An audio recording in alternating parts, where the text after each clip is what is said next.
ഈ ഡിവൈഎഫ്ഐയും CPM-ഉം ഇത്ര വിഡ്ഢികളാണെന്ന് വിചാരിച്ചിരുന്നില്ല. ഇന്നവർ അത് നന്നായി തെളിയിക്കുകയും ചെയ്തിരിക്കുന്നു.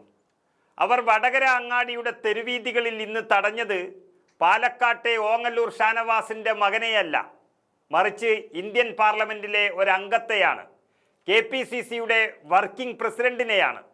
രണ്ടു ഭാഗത്തു നിന്നും നടപടികൾ വരാൻ പോവുകയാണ് ഇനി മുതൽ. അതുകൊണ്ട് 13 ലക്ഷത്തിലധികം ജനങ്ങളെ പ്രതിനിധീകരിക്കുന്ന ഒരു MP-യെ ഒരാവശ്യവുമില്ലാതെ തടഞ്ഞുവച്ച DYFI-കാർ നിയമത്തിന് മുന്നിലേക്ക് വരേണ്ടി വരും എന്നുറപ്പായിരിക്കുന്നു. CPM നേതൃത്വം പെട്ടു എന്ന് തന്നെ പറയാം. CPM പൂർണ്ണമായും പ്രതിരോധത്തിലായിരിക്കുകയാണ്.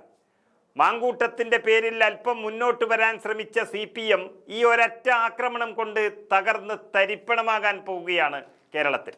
ഷാഫി പറമ്പിൽ ലോകസഭാ സ്പീക്കർക്ക് പരാതി നൽകുകയാണ്. ഒരു MP-ക്ക് തൻ്റെ മണ്ഡലത്തിൽ പോലും നടക്കാൻ കഴിയാത്ത സ്ഥിതിയാണ് കേരളത്തിൽ എന്നുള്ളതിൻ്റെ വ്യക്തമായ തെളിവാണ് ഇന്ന് നടന്നിരിക്കുന്നതും അത് സ്പീക്കർക്ക് നൽകാൻ പോകുന്നതും. KPCC വലിയ സമരപരിപാടിയിലേക്ക് നീങ്ങുകയാണ്. ഒരൊറ്റ കേസോ ഒരാരോപണമോ ഇല്ലാത്ത നേതാവാണ് ഇപ്പോൾ ഷാഫി പറമ്പിൽ എന്ന് പറയുന്നത്. പീഡന പരാതി എന്നതിൻ്റെ പേരിൽ ചാനലിൽ അഭിപ്രായം പറഞ്ഞ ഒരു സ്ത്രീയുടെ വാക്കും കേട്ട് മാധ്യമങ്ങളുടെ സഹായത്തോടെ വേട്ടയാടുന്ന രാഹുൽ മാങ്കൂട്ടത്തിലിൻ്റെ ഒരു സുഹൃത്താണ് ഈ ഷാഫി പറമ്പിൽ എന്നത് മാത്രമാണ് അദ്ദേഹത്തിൻ്റെ മേലിൽ CPM ആരോപിക്കുന്ന തെറ്റ് എന്ന് പറയുന്നത്. ശരിക്കും പറഞ്ഞാൽ CPM-ന്റെ സമനില തെറ്റിയ ഒരാരോപണമാണിത്. അതിനായി കുറേ DYFI ഗുണ്ടകളെ തെരുവിലേക്ക് ഇറക്കി വിട്ട് ഷാഫി പറമ്പിലിനെ പീഡിപ്പിക്കാനും പേടിപ്പിക്കാനും നോക്കിയതാണ് CPM എന്നാണ് KPCC അധ്യക്ഷൻ പറയുന്നത്. പക്ഷേ ശക്തമായി വിരട്ടിയതോടെ റോഡിലിറങ്ങി പ്രതിരോധിച്ച ഷാഫി പറമ്പിലാണ് കോൺഗ്രസിൻ്റെ വർക്കിംഗ് പ്രസിഡന്റ് എന്ന് പറയുന്നതിൽ വലിയ അഭിമാനമാണ് കോൺഗ്രസ് നേതാക്കന്മാർക്കുണ്ടായിരിക്കുന്നത്. പണ്ടുമുതലേ നേതാക്കളെ റോഡിൽ തടഞ്ഞ് പരിചയമുള്ള സഖാക്കൾക്ക് എന്നാൽ ഇതിൽ തെറ്റുപറ്റിയിരിക്കുന്നു. 100% പണി മേടിക്കാൻ പോവുകയാണവർ. അനാവശ്യമായി വഴിയിൽ തടഞ്ഞ് ഒരു MP-യെ ആക്രമിക്കുന്ന രീതി അത് ലോകസഭാ സ്പീക്കർ അനുവദിച്ചു നൽകും എന്ന് തോന്നുന്നില്ല. പരാതി കിട്ടിയ ഉടൻ തന്നെ അന്വേഷണത്തിന് ഉത്തരവിടാനും നടപടിയെടുക്കാനുമാണ് സാധ്യത. അങ്ങനെ വന്നാൽ അത് CPM-നെ പൂർണ്ണമായും പ്രതിരോധത്തിലാക്കും. ഒരു MP-യെ നായി, പട്ടി തുടങ്ങിയ അസഭ്യവർഷങ്ങൾ നടത്തിയവരെ പൊക്കാൻ പാർലമെന്റിൽ നിന്നും നിർദ്ദേശമുണ്ടാകും എന്ന് ഉറപ്പിച്ചിരിക്കുകയാണ്.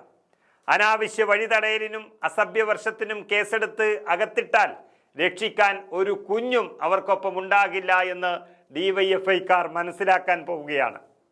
KPCC വർക്കിംഗ് പ്രസിഡന്റിനെതിരെ നടന്ന ആക്രമണത്തിൽ കോൺഗ്രസിന്റെ സമരവും തുടങ്ങാൻ പോകുന്നു. ഷാഫിയെ തെരുവിലാക്രമിച്ച CPM-നെതിരെ കോൺഗ്രസും പ്രതിഷേധം ആരംഭിച്ചാൽ സർക്കാരിന് ഇത് വലിയ തിരിച്ചടിയാണ്. ഇത്രയും ജനകീയനായ ഒരു നേതാവിനെ ഒരു കാരണവുമില്ലാതെ നടു റോഡിൽ തടഞ്ഞതിനെ സമരം എന്നല്ല പറയേണ്ടത്, അതിനെ ആഭാസമെന്നും തോന്നിയാസമെന്നും തന്നെയാണ് കേരളം ഇപ്പോൾ വിളിച്ചിരിക്കുന്നത്. ഇതൊരു പക്ഷേ പിണറായി വിജയൻ്റെ ഭരണത്തിന് അവസാന സമയം കിട്ടുന്ന ഏറ്റവും വലിയ തിരിച്ചടിയായി മാറും എന്നുറപ്പിക്കുന്നു. ലോക്സഭാ തെരഞ്ഞെടുപ്പ് കാലത്ത് നമുക്കറിയാം CPM-ന്റെ ഏറ്റവും ജനസമ്മതിയുള്ള നേതാവ് എന്ന് അവർ കള്ളപ്പേരുണ്ടാക്കിയ KK ശൈലജയെ ലക്ഷക്കണക്കിന് വോട്ടിന് തോൽപ്പിച്ചപ്പോൾ തന്നെ കേരളത്തിൻ്റെ പ്രിയപ്പെട്ട നേതാവായി ഷാഫി മാറിയിരുന്നു. അങ്ങനെ ഒരു നേതാവിനെ തകർക്കാൻ നോക്കിയ എല്ലാ വഴികളും പരാജയപ്പെട്ടപ്പോഴാണ് ആരോ നടത്തിയൊരു സ്ത്രീപീഡനത്തിൻ്റെ പേരിൽ പരാതി പോലുമില്ലാത്തൊരു കേസിൻ്റെ പേരിൽ ഒരു ജനകീയ MP-യെ വഴിയിൽ തടഞ്ഞിരിക്കുന്നത്. ഇതോടെ കേന്ദ്രത്തിൻ്റെ വക പാർലമെന്റിൽ നിന്നും കേരളത്തിൻ്റെ വക ജനങ്ങളിൽ നിന്നും രണ്ട് തകർപ്പൻ പണിയാണ് CPM-നെ കാത്തിരിക്കുന്നത്.